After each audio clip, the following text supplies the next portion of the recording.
Ladies and gentlemen, good evening and welcome to another episode of Trudge Report. This is a recovery-based podcast, but don't worry. If you're not sober or you're not quite ready to be sober, we talk about plenty of other stuff, including sports, trending topics, whatever Corey's pissed at this week, and a good bit of nonsense.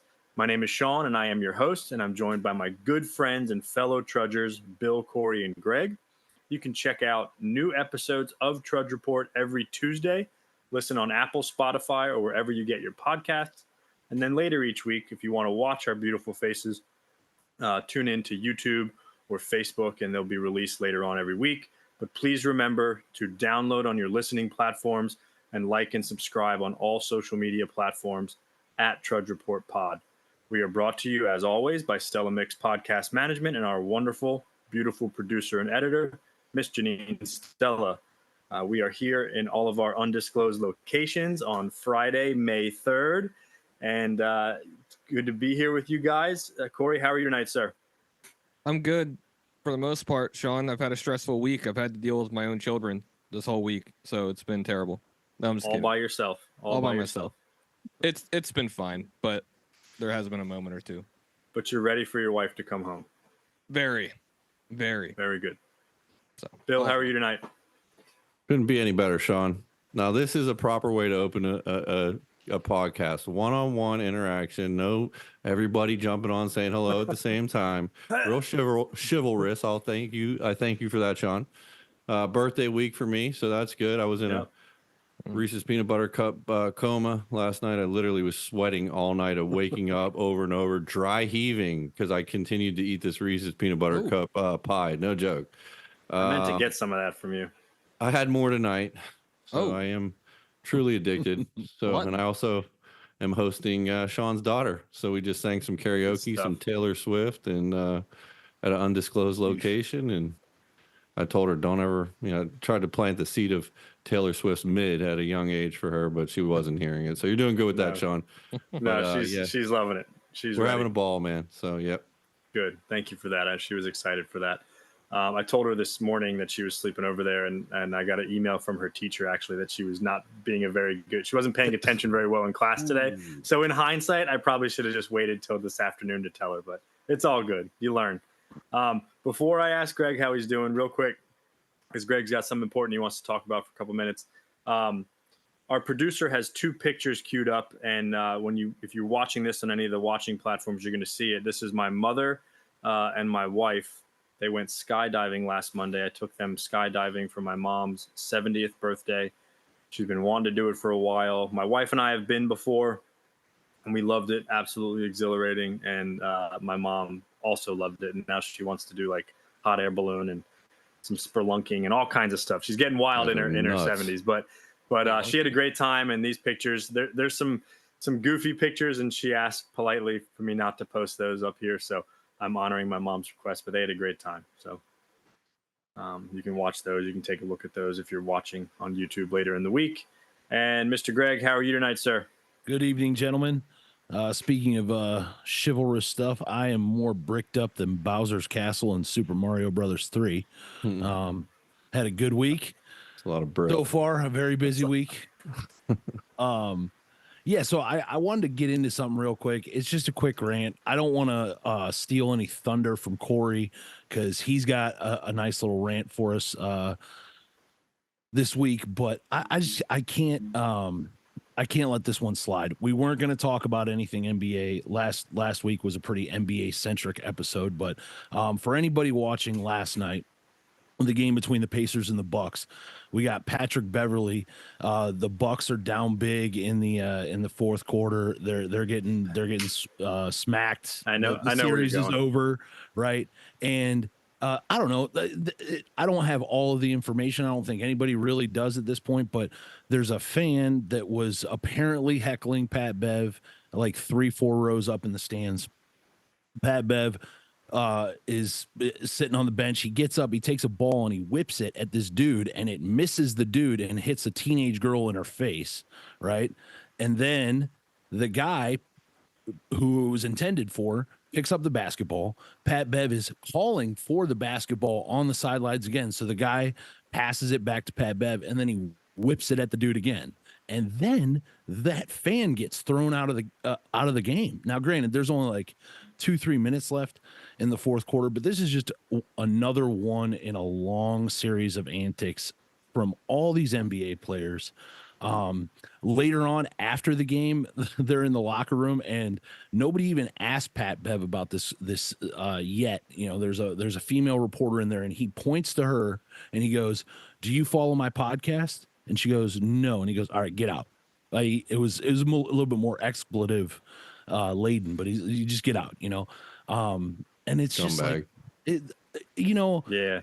And then a couple nights ago, again, in the Lakers game, and you guys know, man, like I've always been a LeBron fan, obviously being from Cleveland. I've stood up for the guy when the rest of you were not so fond of him, you know. And I think what he did the other night, man, he kind of like lunged is probably not the right word, but he did. He jumped. He went at a female fan who was heckling. I get it, who was talking smack, but you just don't do that. You know what I'm saying? Kobe wouldn't have done it.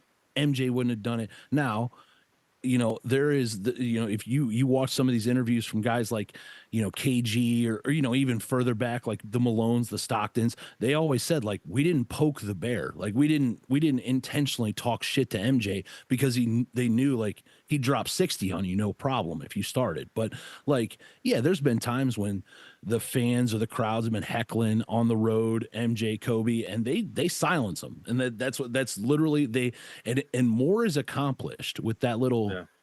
There's a line, than any kind of, you know, physical interaction with the fans.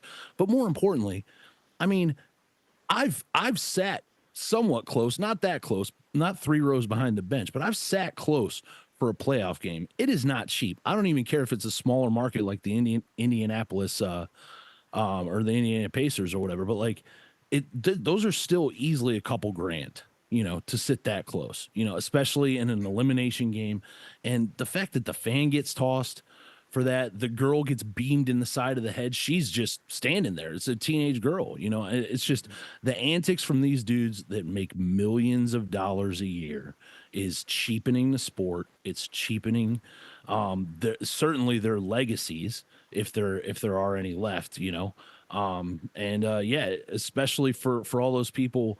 There's a lot of people out there that consider LeBron to be better than MJ and Kobe, and like it's shit like that no way, you know, not even close. So, and that's coming from a fan. You know, we haven't seen any more like malice in the palace like we saw years and years ago, but I mean, it's getting ridiculous, man. And the other thing too. Funny. Is again, you know, all this happens and then the player like if you listen to the announcers when this stuff is going on, they're like, "Oh, well, that fan shouldn't have been heckling him or whatever." It's a road team. They're gonna get heckled. It's the player. The NBA makes them say that. They're not allowed to talk against the player. It's crazy. They were railing on Pat Bev this morning on ESPN and the Brian Windhorse's podcast that came out this morning after last night's games. They're gonna get him pretty good, I think, this time. Because this is obviously multiple incidences with Patrick Beverly. Mm-hmm. They're gonna fine him, suspend him, all that stuff. They're gonna try to make a statement, I think, this time. But I hope so. I really do, because it's childish and it's gonna turn even more people off to the sport. So I will say this: we just like Draymond. Kick us all out because nobody's watching your podcast, pal. You're 6'2", 180. You look like you're fresh out of detox. I get it. You're supposed to annoy people. You do so well that no one wants to watch your shitty podcast. If you want to come on this podcast, we could do be happy to have prelim to the Tyson Jake Paul fight because I'll whoop your motherfucking ass, bro. Like, bitch. Woo, the smoke. Right, at least go write that one down. And you might beat me up, but guess what? I'll stand the fuck up for the fans. Get a few licks. We're tired of this. In there. There's 4 of us, Bill. Here's the other thing too: is now at every least time Draymond just beats up on players and not. Jordan drops 60 when you harass him. LeBron drops a woman. You know what I mean? Like that's why I don't like the dude. Like it's crazy. These dudes are women. That's why I'm glad I don't watch the NBA. Basketball sucks. No, Sixers suck. Terrible. LeBron got his coach dropped. They fired Darvin Ham today. They fired the whole. Because it's the coach. Yeah. They The got rid of the whole coaching staff. He's everybody. uncoachable. Like, you can't even coach the Well, dude. I He think- picks I his think- cousin to coach the team, and then he gets him fired. No, you know, it's like, personally, I think that is a lot of the front office is like, dude, we gotta make a huge change. Or we're not going to keep LeBron. You know, And Darvin Ham is he was not that great. Let's be honest. Like, No. he wasn't that great. There's been some other coach firings like midway through this season that I don't agree with, but that Darvin Ham he did not make good basketball decisions. But that team's not great. I mean, like, I could have coached the Miami that's Big part of the Three problem. Yeah. to a championship. You know what I mean? Like, that team's not good. Yeah. And but here's the thing too, and again, we don't want to stick on basketball too long, but like, because they suck. but D'Angelo Russell had a phenomenal season, all things considered. Like he had a great season in relation to what he's done in the previous years, and then he's just choked in the playoffs, Right. like completely choked. Let me know, say so- one more thing too. Yeah. NHL he had some playoffs duds. over NBA playoffs any day of the week. All right, you want a real You can sport, keep a that. consummate You can keep that. professional, NHL playoffs over anything. right? No. Playoff Definitely hockey, NBA. dude. Playoff hockey. There's nothing like it. I question your manhood if you would pick NBA keep all playoffs that. over NHL Can I tell you? playoffs. Let me. I wasn't even going to join in on this because we could Let it literally. rip. We'll have to close the podcast in about a minute. But here's the here's the deal. I forgot to mention this to you guys. This is why hockey is the greatest sport on earth. Does anybody not think so? Go ahead, raise your hands. Oh, I don't think it's the greatest. Okay, for anybody listening, never mind. Sean said it. Never mind. I was going to say that you guys didn't raise your hands. But you have to know a whole entirely different skill before you can even begin to play the sport. That's unlike anything else. It's Got to give that. You know what? No, You're right, Corey. For sure, I'll give you that, You're but it's right. definitely not the best sport. Yeah, it It is. definitely isn't. You know what? No, my point about the NBA is in the NHL is this, Corey, is they're courteous in the NHL. They have standards. They stick up. They go out, fight each other. Yeah, and a guy fans after fucking died this year by getting his throat slit by that a was a skate. freak So, accident, dude. I don't Right. disagree, but The when's the last NBA time that happened in the NBA? Plays gangster rap Did that in the even- hold commercials on, and hold stuff, on. dude. Did that Like, happen you might in as well the bring NHL? Snoop out the crip walk, Yes. dude. You didn't Was know that- that? The guy was- died. no, he got his I remember- throat slit. I remember It wasn't hearing even about it. NHL. That wasn't NHL. Oh, it Yeah, I didn't wasn't? think so. Okay. No. Oh, okay. It was like a pro. Well, I think then that makes it semi-pro. okay then. Yeah. I mean, It It was a fine freak then. accident. Yeah. There's Yeah, dudes that die in basketball court every year with the heart defibrillators. That's why they keep them in the basketball court. Hey, Bronny Your James local Y almost might died. happen at your local Remember? Y. I mean, He had that heart hockey's problem. Who? hockey's. Oh, What? LeBron's son, remember he had a heart attack earlier this year and a bunch of heart problems. He collapsed. there was a Um, dude the Celtics took third overall, like in '85, that died suddenly from a heart condition. I mean, it happens. Well, It's just- I think the New York Knicks, didn't they assassinate Jeremy Lin a few years ago? No? The fans? No, never mind. They Sorry, did. just kidding. So, all right. Corey, you had something special you wanted to talk about tonight. Sorry we ran a little over on that. Not really. you got it right. And no, it's fine. It was great talk. It's just, but I want to give you your platform, Corey. Go ahead. Let it fire it in there. This is something you're passionate about. Fire it in there, Corey. I'm not passionate about much, Sean. I know. That's So- why I want you to have your time. Okay. So this week on Trudge Report, this kind of got rolling in my brain earlier in the week because I was looking into Foo Fighters tickets, which I came across probably the best thing that Ticketmaster has ever done. And I don't even like to phrase it like that because honestly, they haven't done much good at all. But it's like the only step in the right direction they've ever made, I think. And it's called the Face Value Exchange Ticket. So basically, for the Foo Fighter shows, they made it so that you can't go buy up a bunch of tickets and resell them at 3,000%, of an inflated price. Which what I don't know yet, and I didn't get the chance to do enough research today to find out, why aren't they doing that across the board? So I came up with one thing in my own brain, and I'll probably get to it in a little bit. But so I wanted to kind of just take this time to attack Ticketmaster, Live Nation in general, because they are the worst. I never thought about it until today, but they basically completely have the monopoly on event or live event sales. Am I right, Greg? Can you really Yeah. think of anything. I mean, else. there's secondhand resale sites like StubHub and whatnot, but yes, Ticketmaster and Live Nation are original source tickets is usually going through Live Nation, Ticketmaster for concerts at least, but most other events. Every now and again, there's like a weird straggler that is doing something else, like on Eventbrite or something like that. Usually lower cost promotions and stuff like that. But for the most part, they have the monopoly on it, which makes you think, once you realize that, I never actually thought about it. That's why they don't have to be good. That's why when you go to buy Taylor Swift tickets or WrestleMania tickets or whatever you're doing, that's why the site will lock up on you.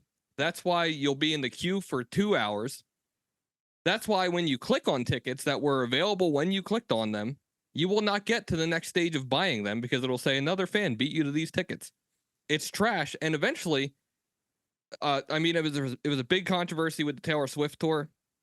We want to keep talking about Taylor Swift on Trudge Report, but she tends to have a spot here for some reason. But it was a big deal because she, that tour broke Ticketmaster entirely. They had a big problem with it. It just went down. And I think it goes down a lot of the times. But that's not even the worst of it. The bots. People make like these bots. And honestly, maybe, I don't know if Greg knows any more about that than I do. I didn't look into this too much. I'd get furious and I'll throw my computer. They make these bots. And then when tickets go on sale to Dave Matthews or whatever, these bots buy the maximum number of tickets or whatever. And then they end up on StubHub and even Ticketmaster, and they're getting resold. Like I said, for an inflated price, 2, 3, 4 times the cost or whatever. It should be illegal. I told you guys this before. If I was elected president, I would literally ignore the world's problems just to go after these guys about this. I hate scalping. I hate that when you have a platform like Ticketmaster where you should be able to not allow that stuff, that it just happens. It just happens. Well, what would the solution be, though? I don't know. Well, so I think the solution is this face value ticket exchange thing that they're just starting to do. And they're only doing it because very few, but some artists decided to actually take a stand. The Cure being a band that was like, no, we're not going to have this shit anymore. Apparently Foo Fighters, Pearl Jam did. Yep. They went after Ticketmaster. And you just put like price gouging laws like they do it in other consumer products. I don't know. And I don't really know. I don't know why they're not going after this stuff. You know what I mean? It's obviously making people rich is what's happening probably, What? At the same time? No, at the same time, isn't that kind of like the thing about capitalism? You can it's a free country. You can kind of do. Yeah. This is the same. I don't like it. I'm just saying. It occurs in many facets of life for sure. But this happens to be the one that directly affects me. So it's a big problem. But, so I also wanted to mention that like when these tickets are being resold for, like I said, double the cost, whatever it is, they're getting another Ticketmaster fee. So Ticketmaster makes another fee on top of it. And in cases of Taylor Swift, where I looked it up, tickets, at least for the last part of the Eras tour, I don't know about now. Apparently tickets were between $50 and $500. You ain't going to find that right now, And I read also that on top of that resale that people are getting, that Ticketmaster's throwing a $300 fee on it. You know what I mean? Or that's the percentage. So they're just making more money. It's crazy. Next thing is the dynamic pricing and the official platinum seats. That might be the biggest scam of Ticketmaster of all time. It's the same seats. So if you guys go to buy tickets, let's say at a Dave show, at max, their like face value is $135. I think they might be a little more this year with inflation and all that. I do think they raised them, but they're usually around 135, 150.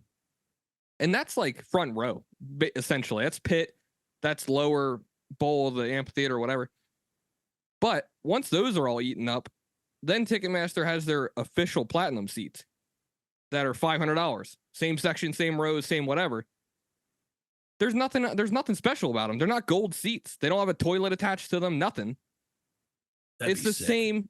Yeah, I mean, you wouldn't have to, get through everybody to go to the bathroom. But when Satellite gets played, sick. I would be just pissing right there. Just be. Yeah.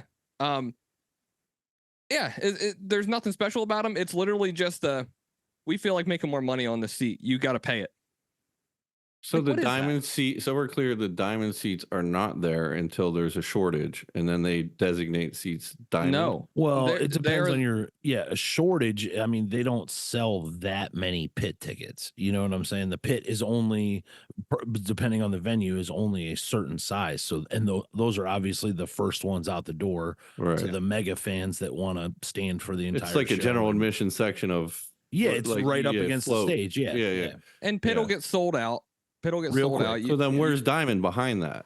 It's probably the first couple of rows of whatever. They'll call them Diamond. So whether or not it's like floor seats at an indoor venue, or if it's an amphitheater, it'll be like the first few rows of the amphitheater. But what I'm saying is the problem is people are going to keep paying it though. That's where the real issue. That is the problem. But there's even more of a crux of the problem that I'm going to say at the end of all this.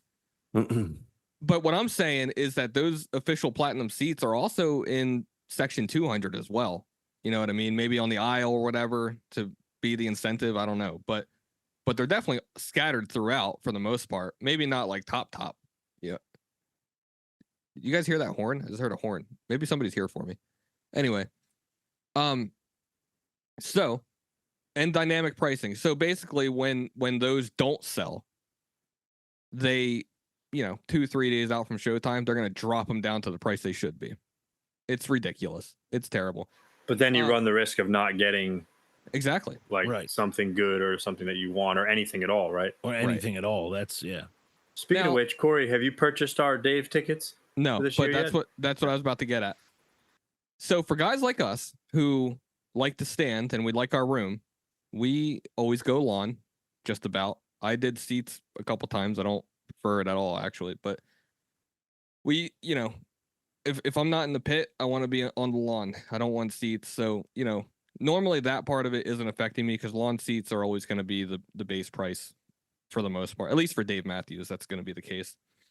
Also, Dave Matthews has a fan club called The Warehouse, and they have a pre-sale and everything, and you buy tickets through them and stuff. They also have what's known as the message boards, where you can buy, sell, trade tickets to other warehouse members. It's all face value. You know what I mean? We've gotten in the pit a couple times that way, and we didn't pay a ridiculous amount because of it. That's the way things should be. Your membership, if they catch you selling for anything more than face value, the only exception is you can charge somebody if you're gonna like 2-day FedEx them, you can charge them the price of that too. But if you're trying to make any money, they'll revoke your membership. Correct. Which is really nice. And I know a lot of artists have their fan clubs. I don't know how they work. I just know how Dave's works, and it's been really good to us, at least. Let's take a quick break. This week's episode is brought to you by Kohler Construction, LLC, your leading roof, window, and siding expert in the greater Twin Cities area. That's going to be Minneapolis and St. Paul, Minnesota, for those of you that didn't excel in geography. So, if those 12 feet of snow have finally caused your roof to cave in, if you're still rocking single-pane windows that rattle every time the wind blows, if the eclipse burned a moon-sized hole in the side of your house, or if you just need a great value Henry Cavill lookalike to show up at your home and talk to you about golf, baseball, or general construction, then call Corey at 612-471-3248 and let Kohler Construction take care of business. Now back to the guys. So lastly, two things. Like I said, I just mentioned that as far as the trading and the face value selling and stuff. So Ticketmaster implementing this face value exchange thing with some artists, that is cool to see. I'm going to be able to see Foo Fighters in July and not pay a ridiculous amount. I'm not going to get the best seat in the house either, and I'm fine with that. But I don't feel like I'm getting screwed either. I feel like I'm paying the price that it should be. That should be across the board. And here's what I wanted to say. Here's the crux of the problem. If all of your favorite bands and artists took a damn stand, it could be. That's the truth of the matter. And I'm talking about Dave Matthews too. If he stood up to, Live Nation and Ticketmaster like some of these other artists are doing, things could actually change. And they're not, because and honestly, Greg, one thing I'm gonna diss Dave here. If you remember, the warehouse did what was called instant ticketing for a few years. What that was, it was the surplus of tickets that they didn't sell to the fan club or whatever. Mm-hmm. Once all the requests were met, they had a surplus of tickets, and they would sporadically put them on sale and get rid of the rest, for any stragglers and stuff. And they were different, like fan club tickets, whatever. They did away with those.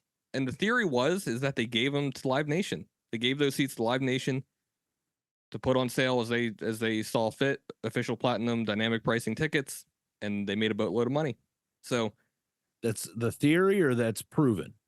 Those are two different things. I heard from somebody who knows somebody who knows somebody. Theory. He said theory. Allegedly. It's a theory. You gotta say allegedly, Corey. Allegedly. That's what I heard. I don't know how I'd even go about proving that. Sounds pretty rock solid to me. They don't do instant ticketing anymore. I can't see another reason why. Well, Dave did reach out to you personally, Corey, about your wedding, so you could just, give him a call. Yeah, just hit him up. So I did want to mention that, Shawn. I'm gonna talk for the rest of the time, guys. I did want to mention that. I won't show the video on here because I don't want to get yelled at by anybody. In the Dave camp, but so we all know that we had a cardboard cutout of Dave at my wedding, and through different circumstances and people that know people and whatever, he got to see that video, and he sent us a little message saying congrats on our nuptials, is how he put it.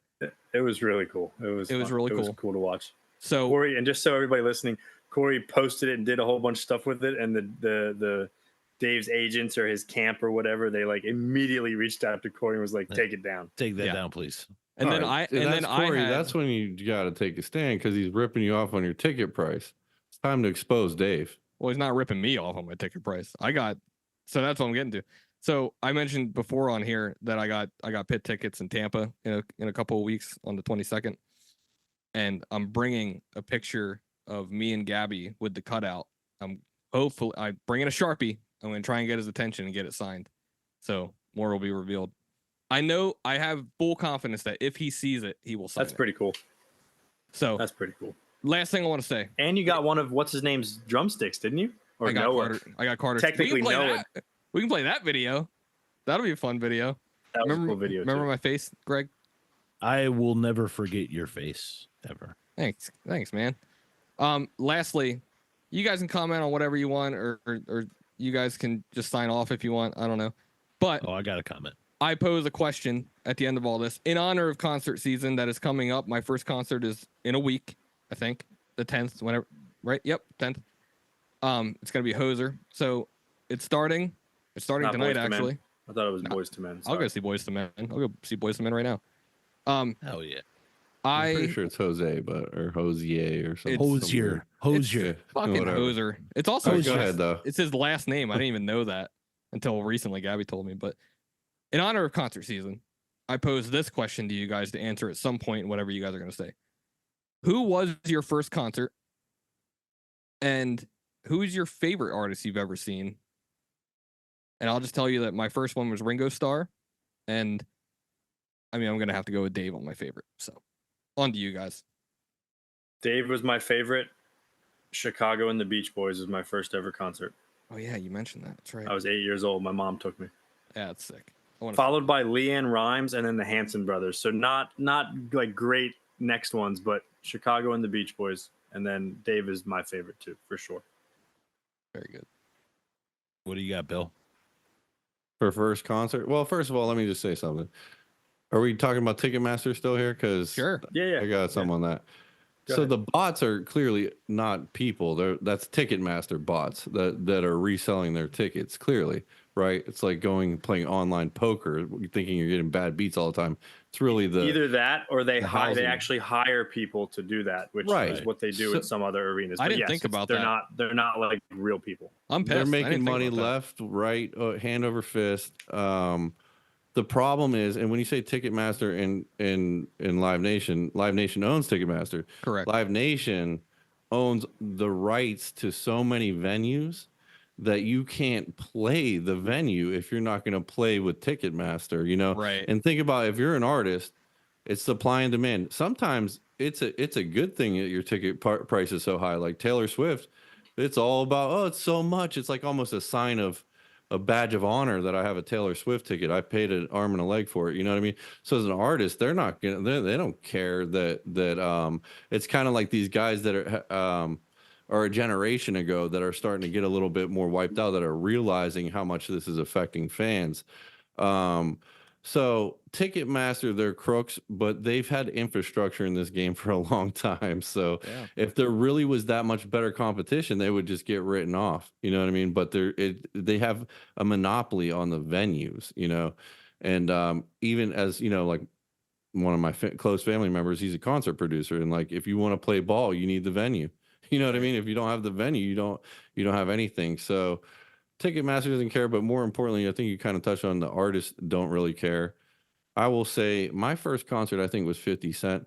I will say this, though. I got in trouble in the parking lot. I never made it inside. I won't get into all that.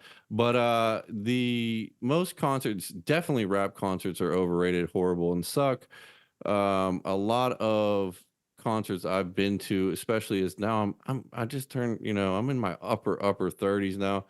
I don't know. I just don't like a lot of them. I am going to see my boy Kid Rock this summer, but like I pay for VIP these days just so I can get like an air conditioned room and a bat. Like I'll give you here, Ticketmaster, take a couple hundred, man, because I'd rather not be down there with drunk hillbillies rolling all around and like all that stuff these days. I want to sweat with everybody. Get ready for Dave, baby. Yeah, I'm just keeping it real. I mean, if I come to Dave with you guys, I guess I'm gonna roll around. But when I'm with my wife, like, nah, I'm good on all that action, dude. Like I've been drunk at enough. Oh, the funnest concert I ever went to was what's their names? You guys know them. The ones that died in the plane crash. Skinner. Skinner, dude. Leonard Skinner. I didn't even know who they were. Skinner puts on a show, boy. Dude, them boys were going nuts, dude. It was fun. And so like that kind of thing was fun, but like I'm over getting like covered in mud and just I don't know, man. I love you guys, but I'm not doing it anymore. Oh, you're gonna do it once. Well, yeah, I'm gonna do it with you guys, but that's it. Final act. Oh yeah. Go ahead, Greg. Okay, yeah. So I know we got to be quick here.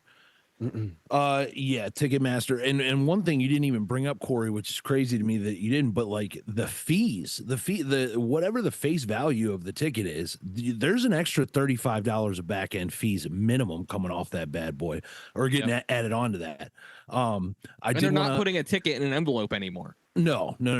So the prices of tickets, I looked them up. So the average price of a concert ticket in the United States in 2019 was $96. All right. So that's the average price of all of them.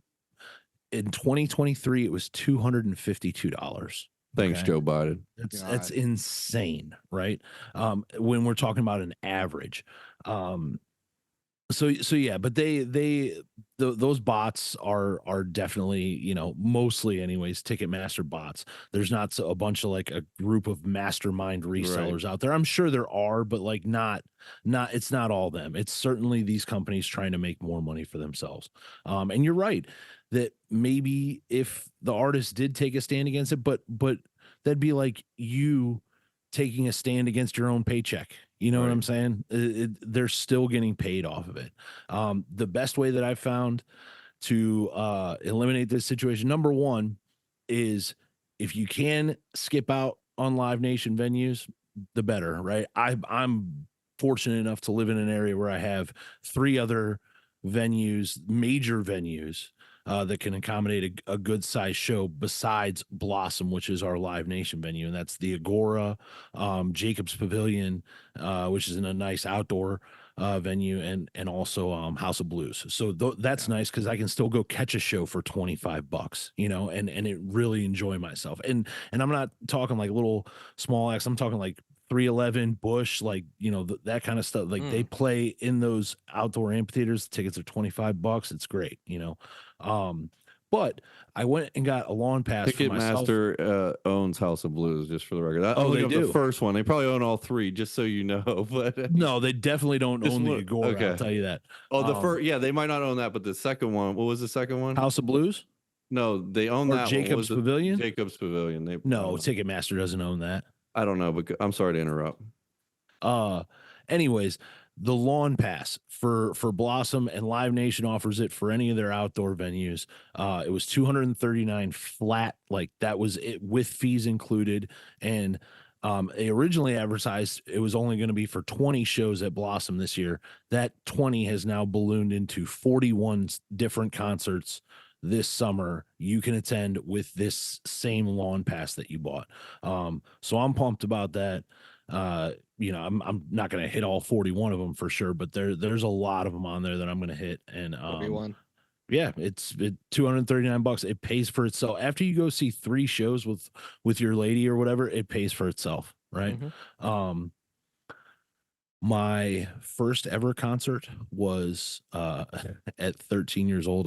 Me and my buddy, his older brother, snuck us out. We went to Chicago and saw White Zombie and Marilyn Manson. Ooh. And I had no business being anywhere near a mosh pit, but I fell in love from that point on.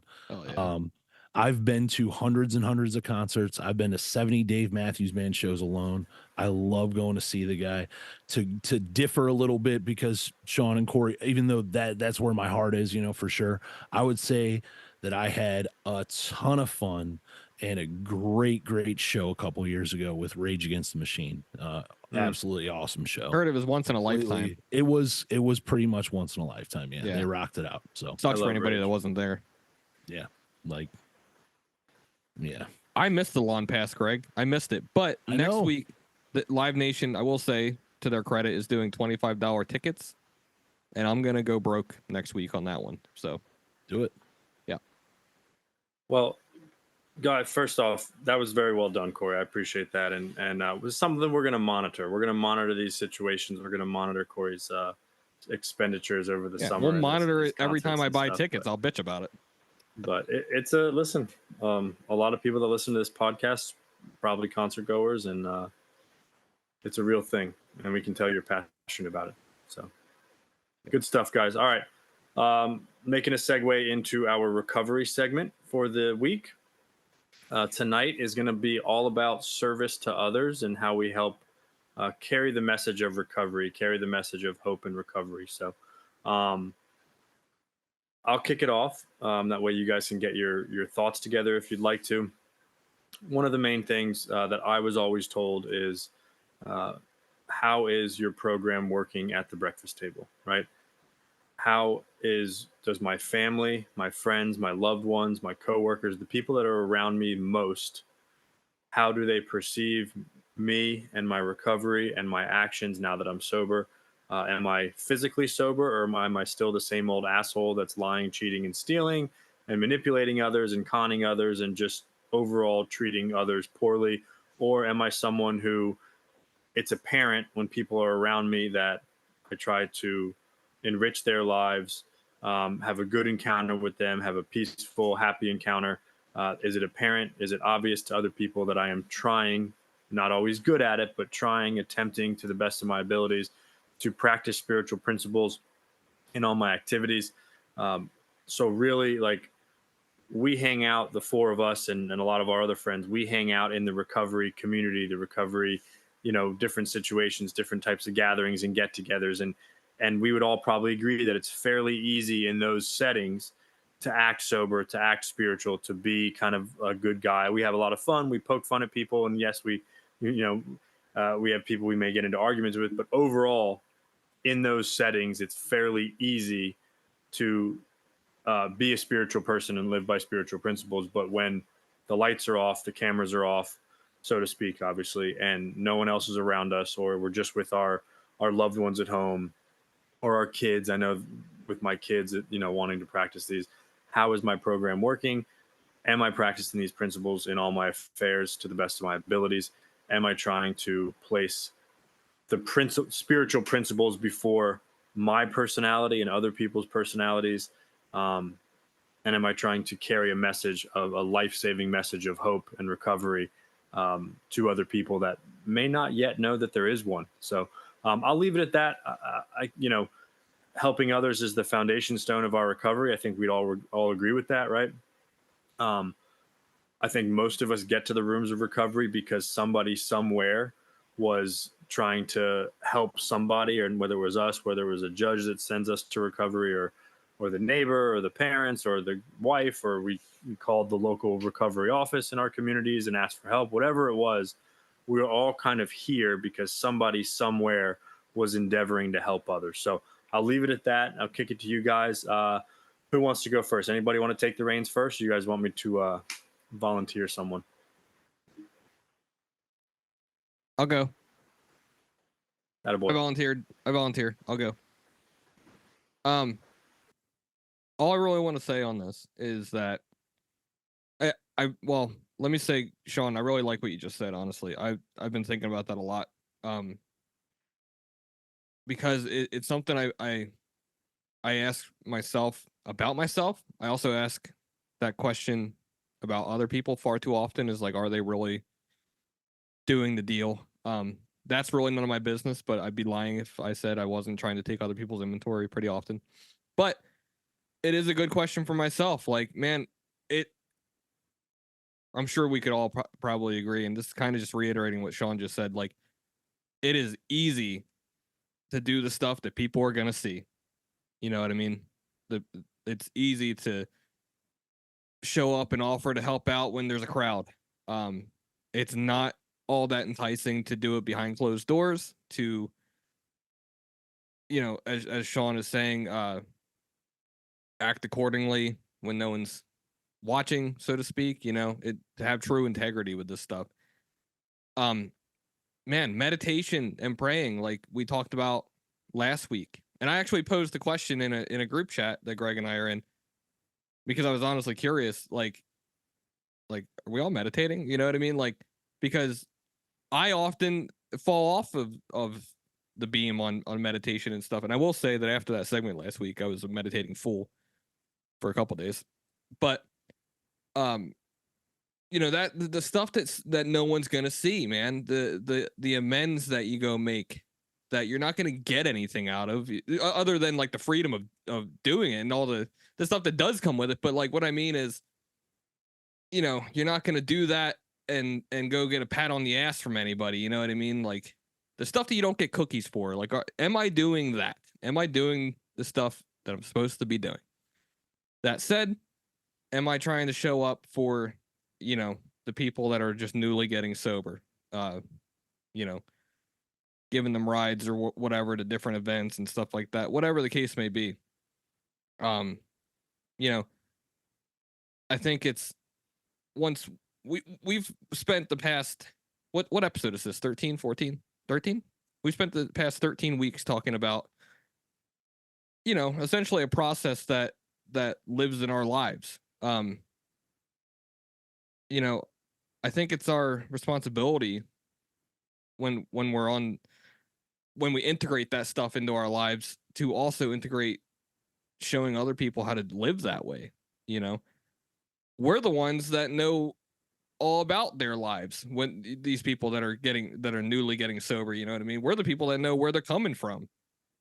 And this is just me, not to knock a good therapist and stuff like that, but man, I'm always going to want to talk to the person that's been through it before the person that hasn't, no matter what they've read in a textbook and stuff.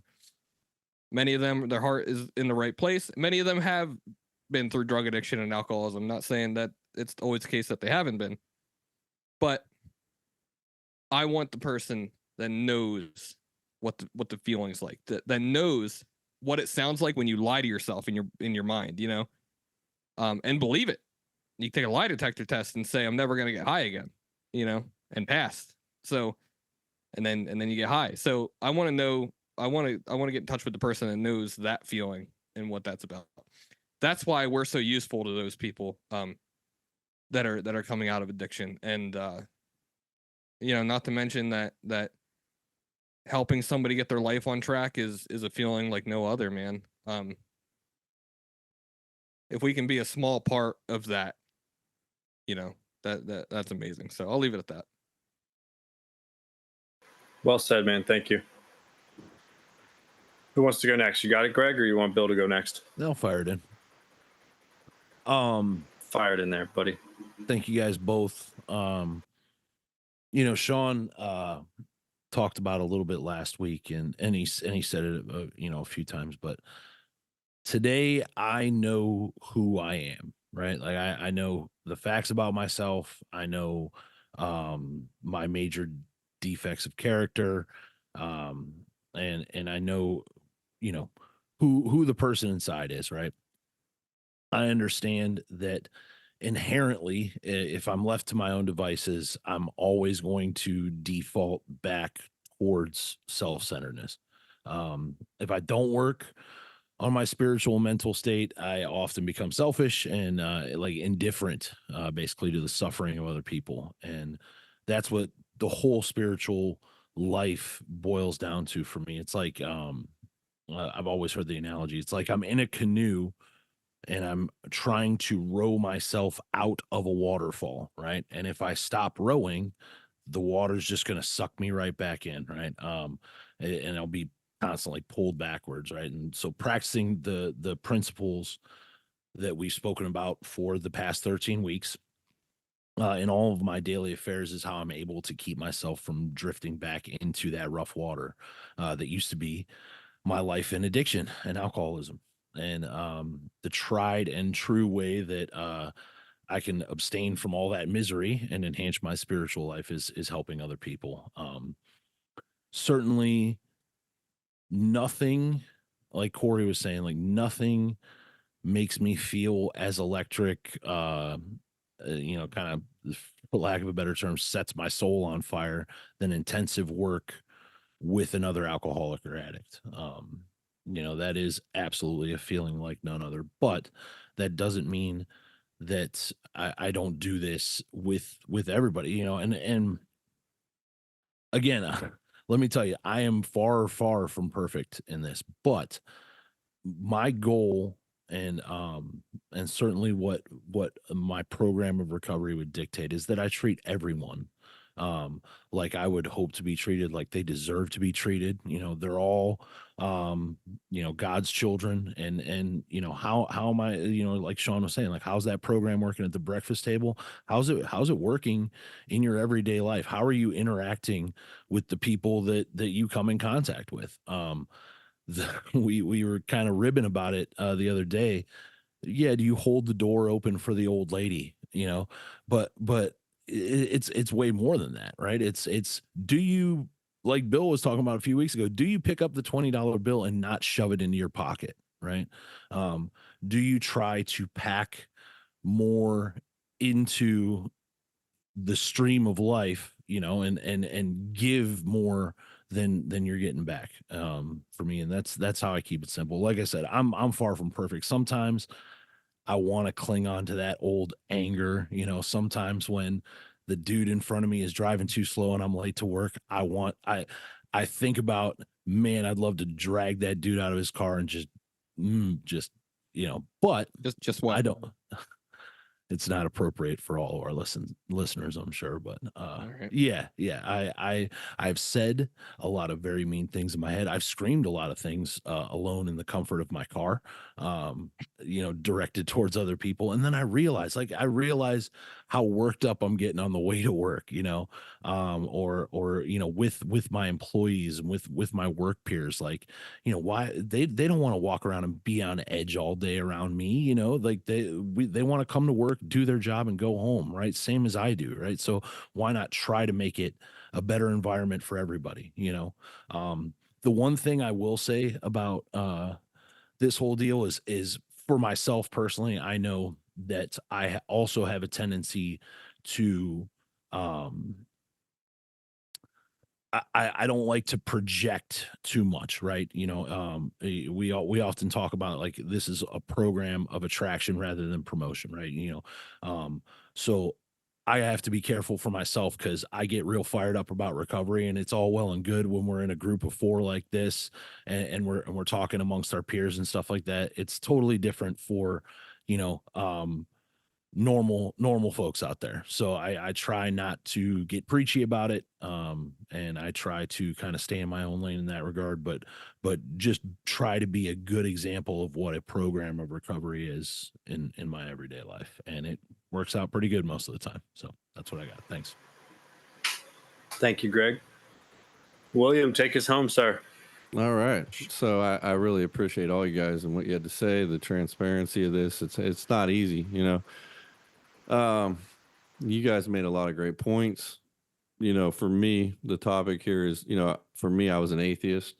I if I would have heard this conversation like, 12 years ago or something, oh boy, I would have been laughing. I'd have been like, these guys don't know anything. And I was miserable. I was a miserable person. And I would have said it was also never going to happen, that I was going to have an awakening, right? And what I did was, we spoke about all this stuff, but I met somebody who did have an awakening, and he taught me how to have an awakening. And as the result of that, he said, shouldn't you probably give this away freely to others, since I didn't charge you any money for the best thing you've ever experienced in your life, right? And that was an obvious answer. By the time I had God in my life, by the end of that, I was no longer suffering from terrible addiction every single day. I had awakening. I didn't become a spiritual giant. I'm still not a spiritual giant. I don't float around on a rug or anything like that. I make mistakes early and often, but I try to get better. Most importantly, I try to share this with other people. And to me, once I started doing that process with others, and it says specifically when I read this in a couple different venues, we take this to others, right? We take the gospel to others. We take the good word to other people. Whenever I started to do that, I realized once I had taken someone through that process that it was the best experience of my life. I hadn't really lived until I sat on the other side of a kitchen table and saw the first time I saw a guy share all the pain that tortured him his entire life. Literally, I saw it lift off his shoulders, and this man became relieved. He became relieved. He felt better. He felt good. And I've had many of those experiences. And I think Corey was there Sunday. It was read in a recent sermon that I was at. All authority in heaven and on earth has been given to me. Go therefore and make disciples of all nations, baptizing them in the name of the Father, Son, and the Holy Spirit, teaching them to obey everything that I have commanded for you. And that is from Matthew in the Bible. That is stated in other venues as well, many different ways. But I choose to carry this message, man. I choose to carry the good news, because the good news was freely given to me. The good news that I thought was so corny for so long, and then I feed a man that needs it. Is my cup running over enough? Because before I give it to that man, I have to give it to my family members. They deserve it. They earned it too.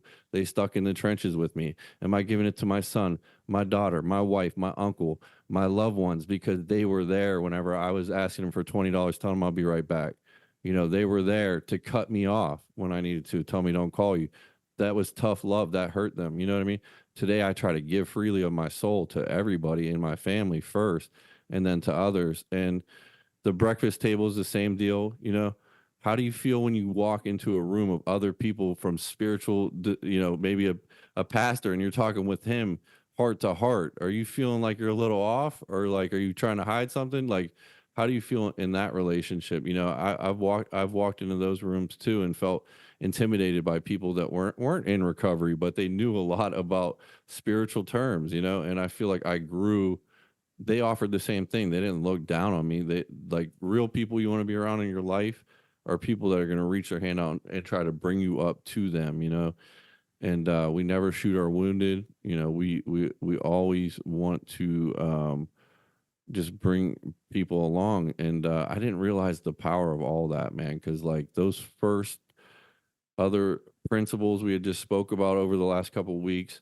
Once we do this one, as Shawn would say, it's a crystallization of the other ones, right? They all become so real because when I give it away to the other guy, damn, that was me 6 months ago, 3 months ago. That was me 3 months ago. I couldn't sleep on your couch, but now you're asking me how I got to this point, how I recovered from drugs and alcohol, So, man, blessed for everything I have, to have been taught these things because today it's everything, the beginning and the end. So, man, it fills my heart. I could go on and on and on about it. I've had so many great experiences I could share about, and especially with the gentleman on this show. But I will not go on and on and on. And Shawn, back to you. I love all you guys, and there's nothing you can do about it.